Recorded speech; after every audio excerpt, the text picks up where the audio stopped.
কই গো সবাই কোথায় গেলে? আজকের রেসিপিটার জন্য প্রথমেই এক বাটি শিম বেছে নিয়ে নিয়েছি। তারপর ওটাকে প্রেসার কুকারে সিটি দিয়ে ভালো করে সেদ্ধ করে নিয়েছি। এরপর যাওয়া যাক নেক্সট স্টেপে আমরা কড়াইয়ে সামান্য সরষের তেলের মধ্যে শিম বিচি, লবণ আর হলুদ দিয়ে ভালো করে শিম বিচিগুলোকে ভেজে নেব। ভাজা হয়ে যাওয়ার পর একটা অন্য পাত্রে শিম বিচিগুলোকে তুলে নেব। এবার আসা যাক নেক্সট স্টেপে আমরা কড়াইয়ে সামান্য তেল, গোটা গরম মশলা, পেঁয়াজ দিয়ে সামান্য নাড়াচাড়া করার পর আগে থেকে তৈরি করে রাখা আদা আর কাঁচামরিচের পেস্টটা দিয়ে দেব।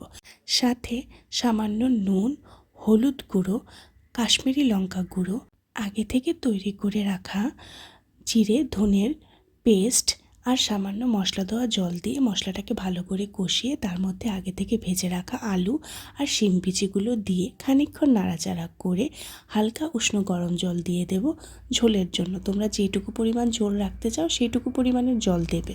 তরকারিটা নামিয়ে নেওয়ার আগে কাঁচামরিচ আর গরম মশলা দিতে কিন্তু মোটেও ভুলবে না। লাইক তো করোনি, তাই লাইকটা তাড়াতাড়ি করে দাও। সাথে কিন্তু সাবস্ক্রাইব করতে একদমই ভুলবে না।